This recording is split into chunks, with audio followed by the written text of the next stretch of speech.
आप किसी coastal city में अपने घर के अंदर रेस्ट कर रहे हो, तभी अचानक सुनामी से सब कुछ तहस नहस हो जाए।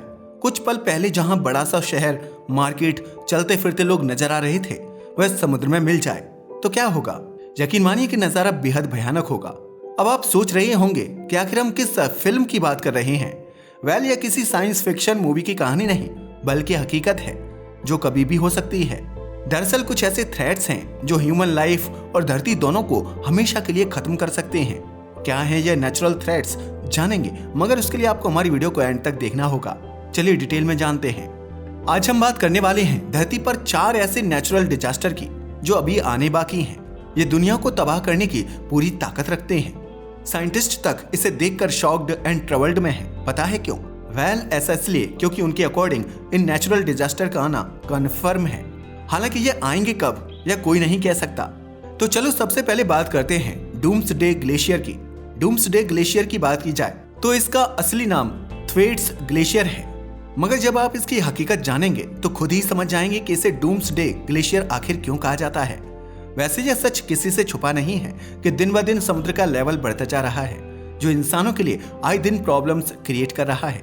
लेकिन यह लगातार बढ़ता लेवल आने वाले समय में इंसानों के लिए कितना बड़ा खतरा होगा और हमारे पास कितना वक्त बचा है, यह सब डूम्सडे ग्लेशियर पर डिपेंड करता है। क्योंकि इससे जो तूफान आएगा उसे संभालना किसी के वश में नहीं है। फिर भले ही हमारे पास कितने भी modern equipment, science and technology ही क्यों ना हो, भले ही हम मंगल तक पहुंच गए हों, मगर इस तूफान का फिर भी कोई कुछ नहीं कर सकता। ना इसे रोका जा सकता है और ना ही इससे बचा जा सकता है। हाँ, कुछ सावधानी जरूर बरती जा सकती है। इस ग्लेशियर की बात की जाए तो ये ग्लेशियर एंटार्कटिका के वेस्ट में है। इसकी ऊंचाई कितनी ज्यादा है इसका अंदाजा आप इस बात से लगा सकते हो कि जितनी ऊंचाई बुर्ज खलीफा की है, यह उससे भी ज्यादा बड़ा है। डूम्सडे ग्लेशियर या थ्वेट्स ग्लेशियर अमेरिका के फ्लोरिडा राज्य के आकार का है। इसका क्षेत्रफल लगभग 74,100 वर्ग मील यानी 1,92,000 स्क्वायर किलोमीटर है, जो इसे दुनिया का सबसे बड़ा ग्लेशियर बना देता है। इसके अंदर 318 मुंबई जैसे शहर फिट हो सकते हैं, मगर इस पर मुसीबतें बनी हुई हैं क्योंकि पिछले कुछ सालों से यह पूरी एंटार्कटिका के मुकाबले सबसे तेजी से पिघल रहा है। इसका पिघलना एक नए खतरे का संकेत दे रहा है, क्योंकि अभी तक समुद्र के लेवल में 4% का इंक्रीज इसी ग्लेशियर की वजह से हुआ है। मगर सबसे खतरनाक चीज इसकी लोकेशन है, क्योंकि यह ग्लेशियर पूरे वेस्ट एंटार्कटिका की आइस शीट का यूं तो एक छोटा सा हिस्सा है, मगर इसके पिघलने से यह पूरी आइस शीट ही पिघल जाएगी। जी हाँ, आपने सही सुना।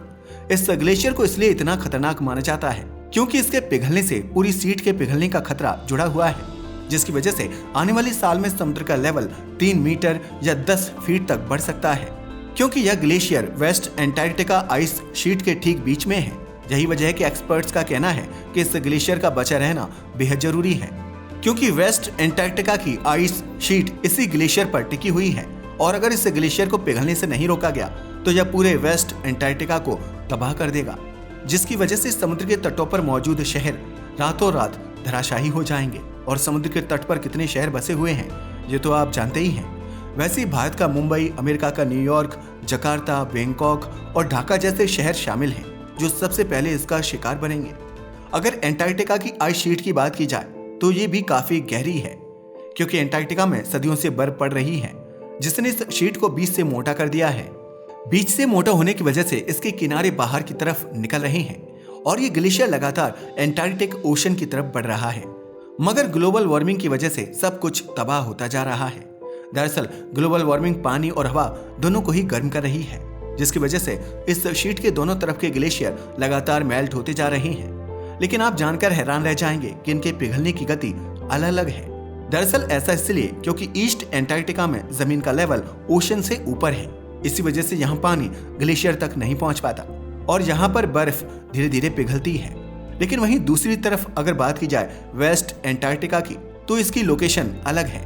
एक्चुअल में इसका ज्यादातर हिस्सा समुद्र की सतह से नीचे है, जिसकी वजह से पानी इसके नीचे जाकर इसे कमजोर करके तेजी से पिघला रहा है।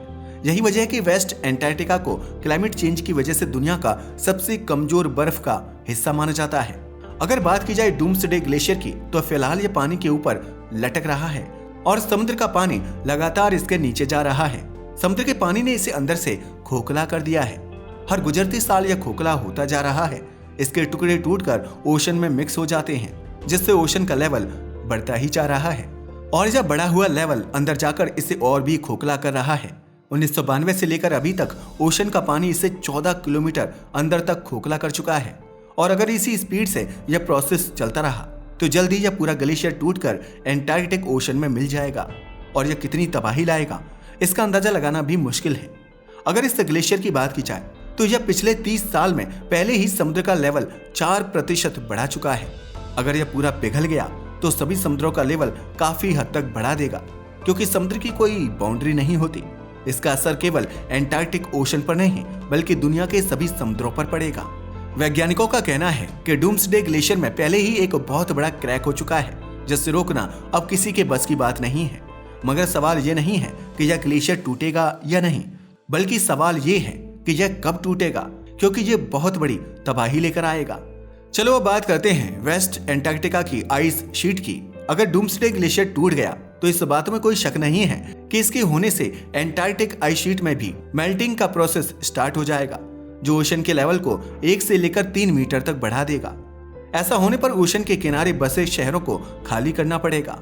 In fact inter governmental panel on climate change के सर्वे के अनुसार जो शहर इसकी गिरफ्त में आने वाले हैं वहां फिलहाल 10 करोड़ से ज्यादा लोग रहते हैं। इतने सारे लोग आखिर जाएंगे कहां? मगर चाहे जो भी हो उन्हें जाना तो पड़ेगा।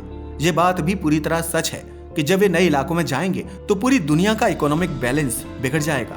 साथ ही पूरी दुनिया के मौसम में तेजी से बदलाव देखा जाएगा क्योंकि इसमें खतरनाक सुनामी, हरिकेन और फ्लड्स बहुत ही सामान्य हो जाएंगे।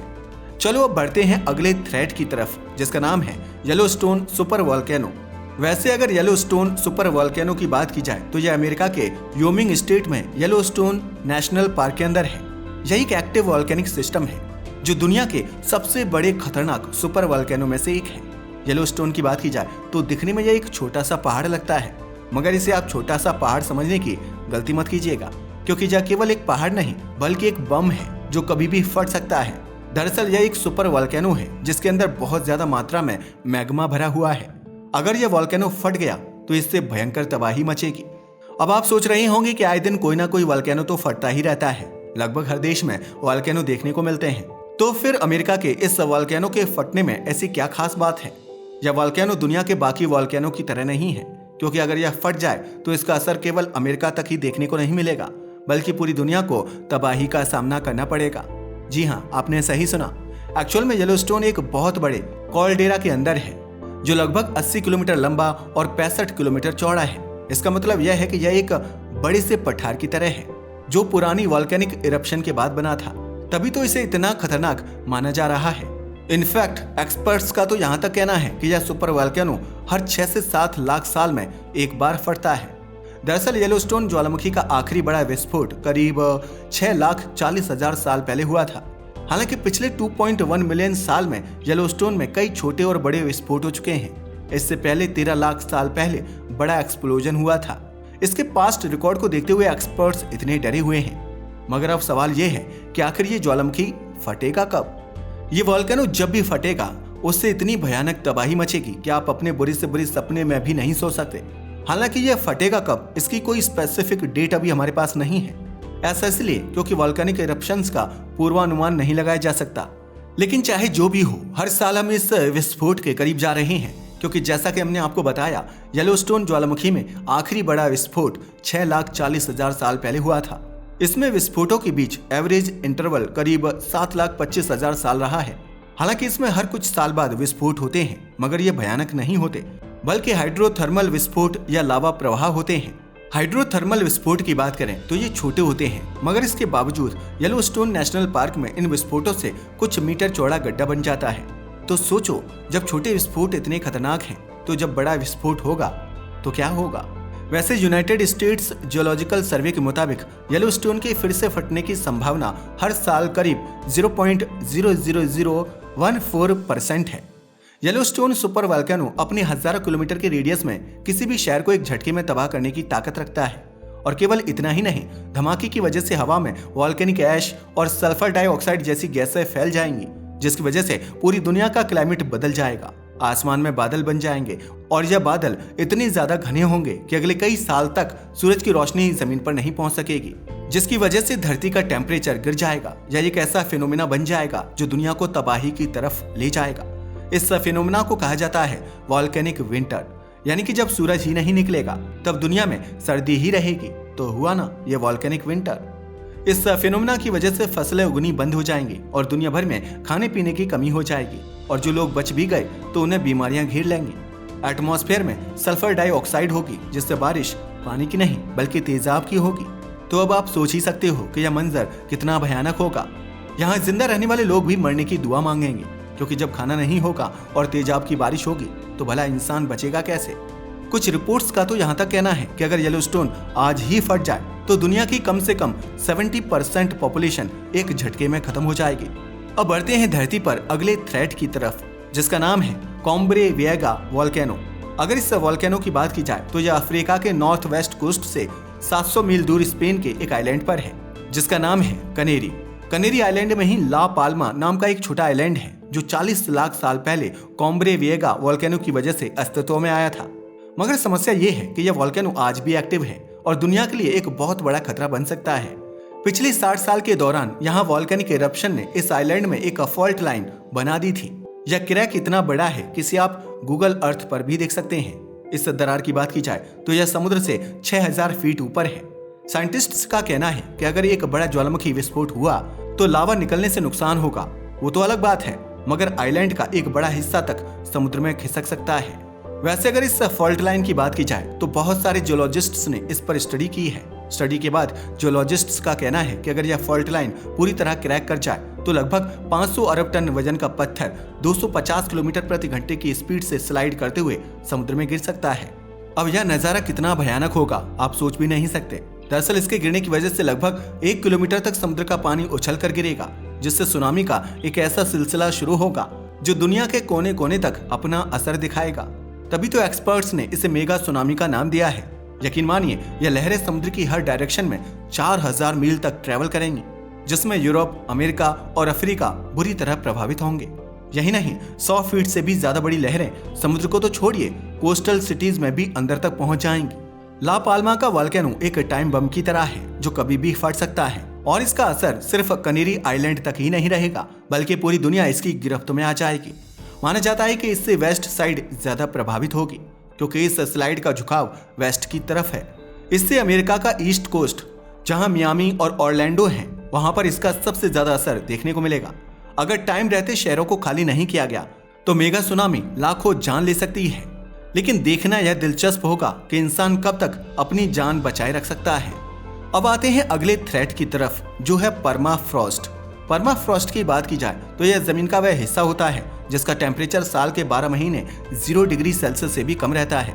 परमाफ्रॉस्ट वैसे तो ज्यादातर पोलर रीजन्स में ही पाया जाता है, जिसमें आधा कनाडा, 2/3 साइबेरिया और तिब्बती पठार शामिल हैं। इनमें ज्यादातर परमाफ्रॉस्ट पिछले लाखों साल से इसी कंडीशन में है, मगर अब सब कुछ बदल रहा है।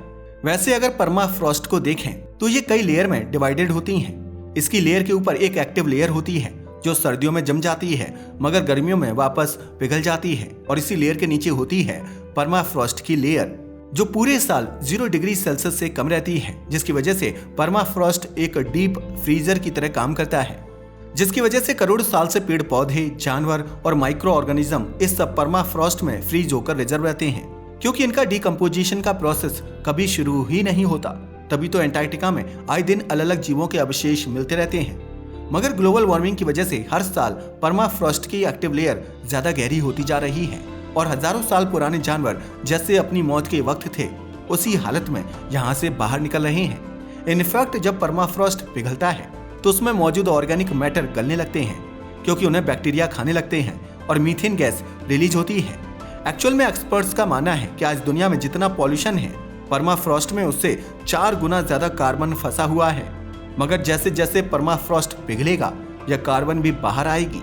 यह धीरे धीरे एटमॉस्फेयर में फैल रहा है, और इतनी ज्यादा ग्रीन हाउस गैस जब एनवायरनमेंट में फैल जाएगी तो दुनिया का एवरेज टेम्परेचर 8 डिग्री सेल्सियस बढ़ जाएगा, जिसकी वजह से आर्कटिक ग्लेशियर भी पिघल जाएंगे। और ग्लेशियर पिघलने से क्या होगा ये तो आप जानते ही हैं। ग्लेशियर के पिघलने से दुनिया में ताजे पानी की सप्लाई डिस्टर्ब हो जाएगी। समुद्र का लेवल 5 मीटर तक बढ़ जाएगा और ऐसी ऐसी पर्यावरणीय समस्याएं देखने को मिलेंगी कि इंसानों के लिए इक्वेटर के करीब रहना नामुमकिन हो जाएगा। हालांकि ज्यादातर लोगों को लगता है कि परमाफ्रॉस्ट का पिघलना फ्यूचर में आने वाली तबाही है, मगर इस तबाही का आगाज तो ऑलरेडी हो चुका है, क्योंकि हर साल दुनिया के अलग अलग हिस्सों में परमाफ्रॉस्ट की एक्टिव लेयर मोटी होती जा रही है। इसका जीता जागता एग्जाम्पल साइबेरिया में देखने को मिलेगा। साइबेरिया में बाटा गायका नाम का क्रेटर परमाफ्रॉस्ट के पिघलने और जमीन के अंदर धंसने की वजह से बना था। यह पहले तो छोटा था, मगर अब लगातार बड़ा होता जा रहा है, जिससे पता चलता है कि परमाफ्रॉस्ट लगातार पिघलता जा रहा है। अगर परमाफ्रॉस्ट के पिघलने की प्रक्रिया यूं ही चलती रही तो अगले 50 से 70 सालों में दुनिया का 50 से 70% तक परमाफ्रॉस्ट पिघल जाएगा। और सबसे बड़ी प्रॉब्लम यह है कि परमाफ्रॉस्ट को पिघलने से कोई नहीं रोक सकता। अगर फॉसिल फ्यूल्स को आज ही पूरी तरह खत्म कर दिया जाए तो भी परमाफ्रॉस्ट को पिघलने से रोकना नामुमकिन है। तो देखा आपने इंसान किस कदर खतरे के मुहाने पर खड़ा हुआ है। इंसान कभी भी इनका शिकार बन सकता है। वैसे आपका इसके बारे में क्या ख्याल है? अपनी राय को हमें कमेंट करके बताना ना भूलिएगा। साथ ही अगर आपको हमारी वीडियो पसंद आई हो तो इसे लाइक और हमारे चैनल को सब्सक्राइब करें। धन्यवाद।